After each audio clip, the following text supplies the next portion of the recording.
Bonjour à tous et bienvenue dans ce nouveau tutoriel. Donc dans cette vidéo, nous allons apprendre à analyser les corrélations entre plusieurs valeurs, ce qui va nous permettre de prendre différents trades en même temps en minimisant les risques. En tradant sur les options binaires sur le forex et les matières premières, en particulier, il est inévitable de passer par la corrélation entre les produits financiers. Tous les actifs financiers ont un rapport plus ou moins rapproché et ont une influence les uns sur les autres. À quoi sert de trader l'euro-dollar à la hausse et le dollar et le franc suisse à la hausse également? En étudiant notre tableau des corrélations, disponible sur notre site, nous apprenons que ces deux couples sont comme une balance.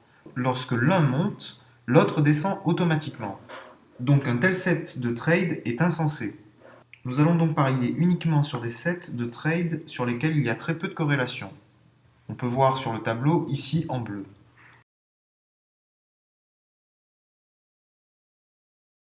Tout d'abord, nous allons configurer notre outil d'analyse disponible dans la partie outils de notre site. Donc nous allons dans la partie Studies et nous allons utiliser l'outil Bollinger Bands. Donc nous cliquons sur New et on va laisser les réglages qui sont par convention et cliquer sur OK.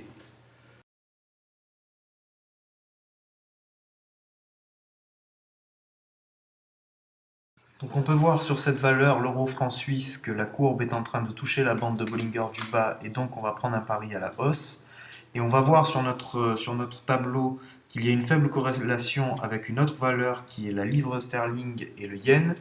Et donc on va aller parier sur ce couple de valeurs, sur ce set de trades. On va prendre les paris à la hausse sur ces deux valeurs. Donc sur l'euro-franc suisse, on parie 100 € à la hausse et on applique. Et on va faire la même chose sur la livre sterling et le yen.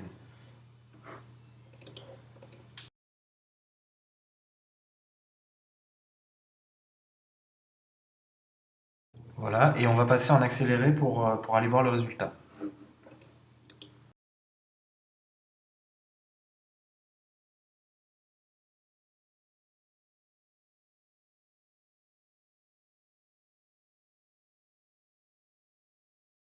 Voilà, donc là, je termine sur un kit et un trade perdant, donc c'est pas grave, ça arrive.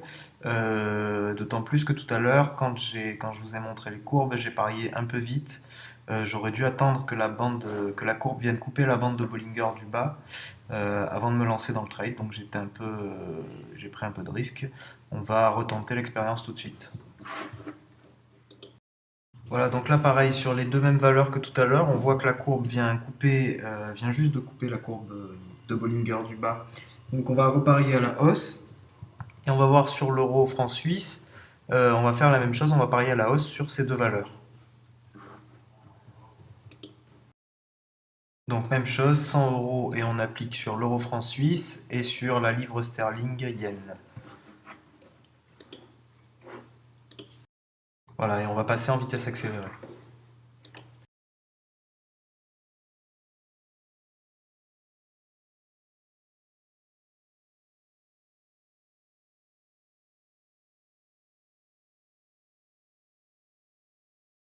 Super, donc là les deux trades sont gagnants, donc un à 81 € et l'autre à 95 €, donc ça nous fait un total de 176 € sur un seul pari, donc c'est plutôt pas mal.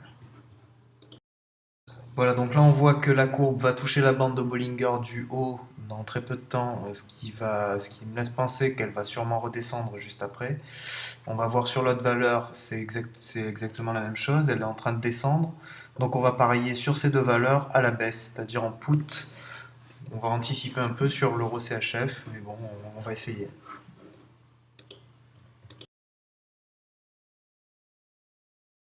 Voilà, on passe en accéléré pour aller directement au résultat.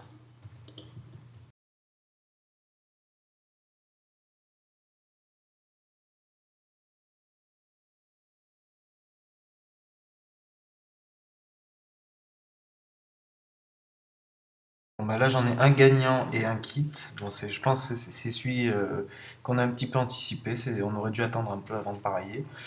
C'est pas grave. Au moins, vous avez bien compris la méthode. Voilà, donc j'espère que ça vous sera utile pour vos prochains trades et je vous dis à bientôt pour une prochaine méthode.